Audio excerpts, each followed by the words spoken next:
Cuidado ao sair de casa. Milhares de criminosos vão ser soltos nos próximos meses. Isso porque o governo Lula e STF lançaram o programa Meu Bandido, Minha Vida. Logo após o Ministério da Justiça e o CNJ realizarem uma série de reuniões com ONGs do PCC e do Comando Vermelho. É óbvio que esse não é o nome oficial do programa, mas assiste até o final que você vai ficar assustado com aquilo que eu vou mostrar. Coincidentemente, esse plano foi lançado logo após uma trégua entre o PCC e o Comando Vermelho para melhorar a situação carcerária. Ou seja, eles param com as rebeliões, os criminosos são soltos e depois o crime organizado volta a tocar o terror na rua. Caralho!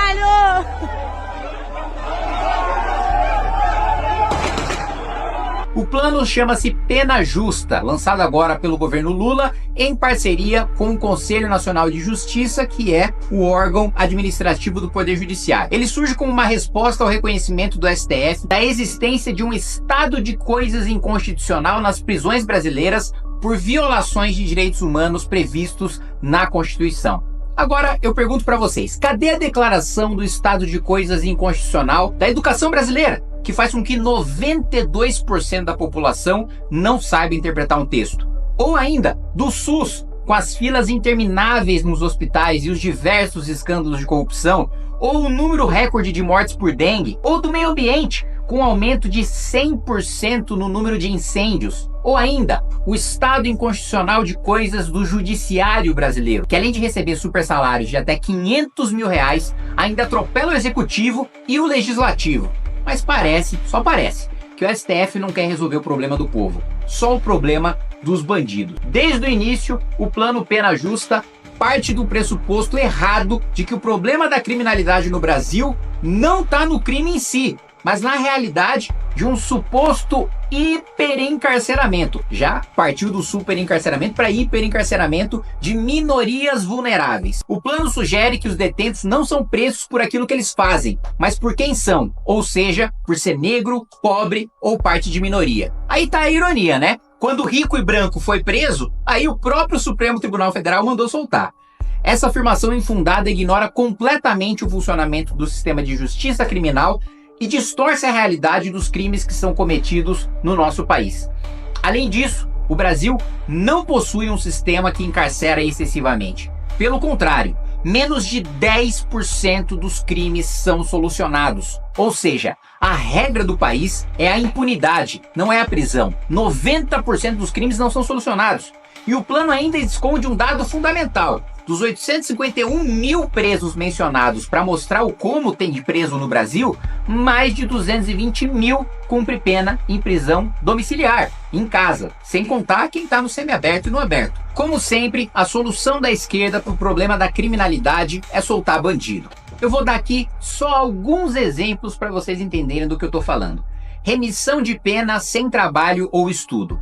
Atualmente, os presos podem reduzir a sua pena trabalhando ou estudando dentro dos presídios. Porém, o plano sugere que a remissão ocorra automaticamente caso o Estado não consiga oferecer curso ou oportunidade de emprego dentro da cadeia. Ou seja, um criminoso vai ter a sua pena reduzida sem fazer absolutamente nada só porque a administração pública não conseguiu fornecer um curso ou um emprego. Compensação penal por más condições carcerárias. Outra proposta absurda é a redução automática da pena para presos que cumpram parte da condenação em unidades superlotadas ou em más condições. Ou seja, é como se eu passasse o aluno de ano porque o teto da escola está caindo. Ou então se eu desse alta para um paciente que está em coma porque não tem médico na UTI. Em vez de eu solucionar o problema, eu finjo que ele não existe. Libera geral para crimes patrimoniais sem violência ou grave ameaça.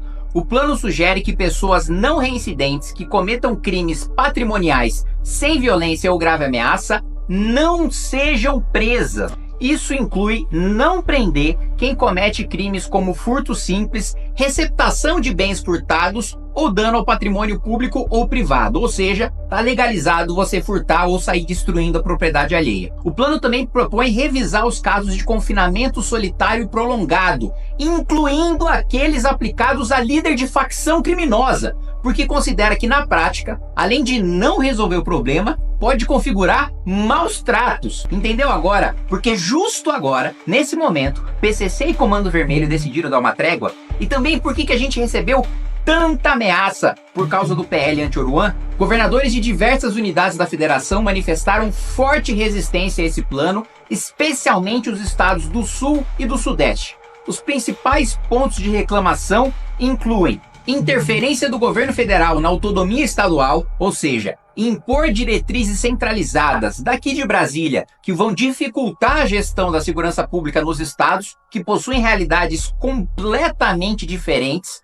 Impacto financeiro. A implementação de 51 ações e 306 metas do plano vai exigir investimentos de bilhões de reais e o governo federal não vai repassar um centavo sequer para os estados. Ou seja, o governador vai ter que tirar da saúde e da educação para colocar na melhoria de vida de prisioneiro. Monitoramento eletrônico e reincidência criminal. Ampliar o uso das tornozeleiras eletrônicas para diminuir o número de presos pode aumentar o número de reincidências, principalmente nos estados que mais têm elevados níveis de criminalidade. Meu mandato tem tolerância zero com vagabundo e é por isso que eu já aprovei o PL do fim da saidinha, o PL da perda dos dias remidos em caso de falta grave, PL de aumento de pena para furto, roubo e receptação, que o Supremo quer soltar todo mundo, PL da prisão preventiva em caso de flagrante de assalto ou de crime hediondo, e ainda falta aprovar 2 PLs fundamentais, o que acaba com a progressão de regime, essa história de você só cumprir um pedaço da pena, e aquele que dá segurança jurídica para os guardas municipais poderem abordar e revistar criminoso. Muitas vezes eles encontram 200 quilos de cocaína num sujeito e ele é solto pelo STJ porque diz que guarda municipal não pode revistar. Lembrando que o plano Pena Justa é ilegal porque não tramitou no Congresso Nacional. E você sabe o que é pior?